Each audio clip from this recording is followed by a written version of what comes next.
సర్కార్ వచ్చారు, కొత్త కమిటీ తెస్తారు. ఆ కమిటీలో మన పేరుంటే చాలా బాగుంటుంది. ఇది తెలంగాణ బీజేపీ కార్యకర్తల్లో మెదులుతోన్న కొత్త ఆశ. కమిటీలో పేరుండాలంటే కొత్త అధ్యక్షుడి దృష్టిలో పడాలాయే. ఆయన చెవి కొరికైనా సరే తమ గురించి 4 కబుర్లు చెప్పాలాయే. ఇప్పుడు ఇదే అజెండాతో తెలంగాణ బీజేపీ చీఫ్ రామచంద్రరావు ఇంటికి బీజేపీ కార్యకర్తలు, నేతలు తండోపతండాలుగా తరలివస్తున్నారు. వారి రాకతో ఆయన నివాసం వద్ద జాతర వాతావరణం నెలకొంటోంది.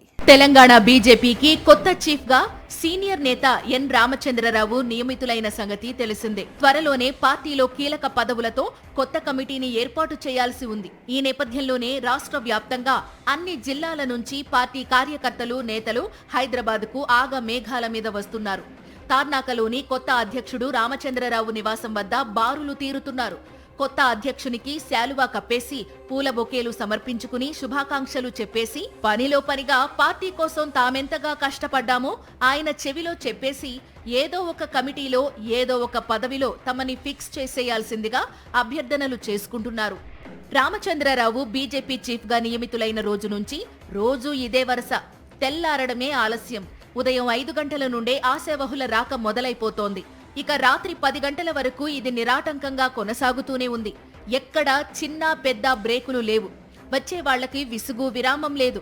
పాపం రామచంద్రరావుకు కూడా వచ్చిన వారిని సాదరంగా ఆహ్వానించడమూ తప్పట్లేదు. పార్టీ పదాధికారులతో పాటు వివిధ మోర్చా విభాగాలను ఏర్పాటు చేయాల్సి ఉంది. కిసాన్ మోర్చా, యువ మోర్చా, మహిళా మోర్చాలతో పాటు ఓబీసీ, ఎస్సీ, ఎస్టీ, మైనారిటీ విభాగాలకు కమిటీలు వేయాల్సి ఉంది. అన్ని కమిటీలను అధ్యక్షుడి ఇష్టానుసారం ఏర్పాటు చేసుకునే వీలు ఉంటుంది. అందుకే నేతలు అధ్యక్షుని మంచి చేసుకుని తమకు కావలసిన పదవుల కోసం ప్రయత్నాలు మొదలు పెట్టేస్తున్నారు. అదే సమయంలో పార్టీ కోసం కష్టపడే వారికి, అన్ని సామాజిక వర్గాలకు న్యాయం జరిగేలా కొత్త కమిటీల కూర్పు ఉంటుందని కొత్త బాస్ భరోసా ఇస్తున్నారు. అన్ని వర్గాలతో పాటు ప్రాంతాలకు సమన్యాయం ఉంటుందని ఆయన హామీ ఇస్తున్నారు. రానున్న 20 రోజుల్లో కొత్త కమిటీలను ఏర్పాటు చేయనున్నట్లు రామచంద్రరావు ఇప్పటికే మీడియా సాక్షిగా ప్రకటించారు.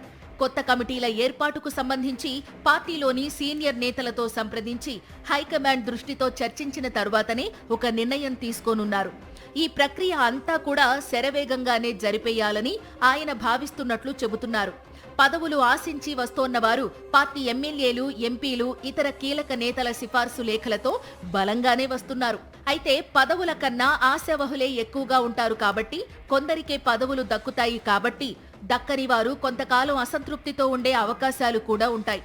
అయితే ఇది ఏ పార్టీకైనా తప్పదు.